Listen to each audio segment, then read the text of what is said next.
파킨슨병의 증상을 악화시키고 사망에까지 이르게 하는 큰 근본적인 원인은 대부분 흡인성 폐렴입니다. 그건 연화장애 때문에 발생하는 건데, 연화장애에 의한 흡인성 폐렴은 연화장애에 대한 재활치료를 꾸준히 받지 않으면 해결이 되지 않습니다. 그리고 이제 또 두 번째는 낙상입니다. 낙상. 낙상에 의해서 고관절 골절이나 척추골절, 장골절이 생기면 거의 대부분 일어나지 못하고 누워 지내다가 한 1, 2년 사이에 돌아가시게 됩니다. 따라서 제일 중요한 것은 연화장애와 낙상이 일어나지 않도록 최선을 다해서 예방하고 준비하는 것이 가장 중요하다고 하겠습니다. 코로나가 걸리면은 물론 몸에는 그거에 대한 반응이 늦어지기 때문에 정상인보다는 상태가 안 좋을 수는 있지만 그거 자체가 파킨슨병을 악화시켜서 죽음에 이르게 하지는 않습니다. 회복이 좀 느려서 그렇지. 따라서 아직까지도 정말 중요한 것은 연화장애와 낙상입니다. 꼭 잊지 마시고 보호자들이 항상 대처할 수 있기를 바랍니다. 낙상을 예방하는 것은 결코 환자 혼자서는 해결이 안 됩니다. 예를 들어서 이 환자는 파킨슨병 환자로서 휠체어를 타야만 한다. 그렇다면 가족들은 그거에 대한 준비를 어떻게 해야 되냐면 시간마다 먹어야 약도 준비해야 되지만 갈 곳의 위치, 휠체어를 타고 움직일 수 있는지, 또 화장실은 장애인 화장실이 있는지, 또 옮겨갈 의자의 구조가 적절한지, 시간은 몇 시간 있는 게 가장 좋을지 이런 거를 사전에 미리 판단을 해야 됩니다. 그리고 거기까지 운반할 때 장애인 차를 타는 게 좋은지 아니면 일반 승용차를 타도 괜찮을지 그 많은 조건들을 충족시킬 수 있어야 환자를 옮길 수가 있지 아무런 정보 없이 환자를 데리고 몇 시간 동안 외부에 나가는 것은 엄청난 문제를 일으킵니다.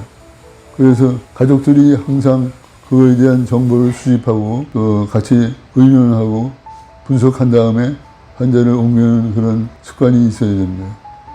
가족들이 함께 합치면서 도와주는 것이 환자에게는 엄청난 큰 낙상 사고의 방지가 됩니다. 그건 엄청나게 도움이 됩니다.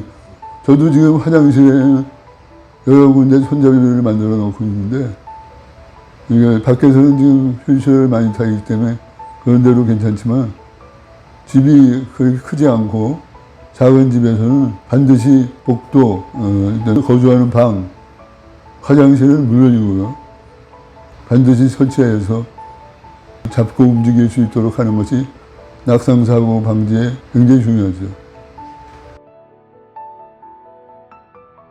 저는 일반적으로 파킨슨 환자들에게서 나타나는 손떨림은 대부분 휴식기에 일어납니다.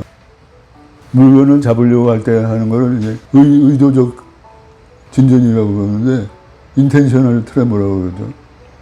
인텐셔널 트레모보다는 휴식이 트레모, 레스팅 트레모라고 그래서 가만히 있을 때 김밥을 싸듯이 이렇게 손가락을 돌리는 그런 행동을 취합니다. 근데 저는 마침 휴식이성 진전은 거의 없고 주로 인텐셔널 트레모, 의도적 진전이 많은데 레스팅 트레모가 주라는 일반 파킨슨 환자도 물건을 잡을 때는 손을 떱니다.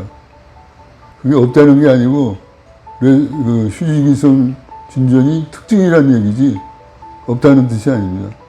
그렇기 때문에 실제로 의도적인 진전이 우리 생활에서는 제일 중요하죠. 물건을 잡으려고 하는데 손이 떨리면 안 되고 글씨를 쓸 수도 없고 타자기도 할 수 없고 아무것도 할 수가 없습니다. 그래서 그런 경우를 생각한다면 진전을 정확하게 판단해서 만일에 글씨 쓰거나 밥을 먹을 수도 없을 정도로 손이 떨리면 그때는 약물 치료는 포기하고 수술 치료, DBS라고 그러죠. Deep Brain Stimulation, 한국말로 뇌신부 자극술. 뇌신부 자극술을 해야 되고 뇌신부 자극술을 하면 아주 말기가 아닌 이상은 초기 중기에 시행하면 거의 80% 이상 좋아지는 경우가 있습니다. 그러나 그게 평생 가지는 않습니다. 그리고 또 다른 부작용을 일으킬 수도 있고, 그래서 100% 신뢰는 할 수 없지만 식사까지도 못하고 글씨도 못 쓰는 상황까지는 면할 수 있기 때문에 저로서는 이 정도 상태 되면 뇌 수술을 권합니다.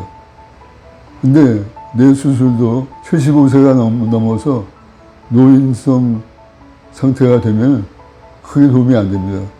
그래서 75세 이전에 판단을 해서 DBS라는 뇌 자극 수술을 해야 될지 아닐지를 주치의와 함께 결정해야 됩니다.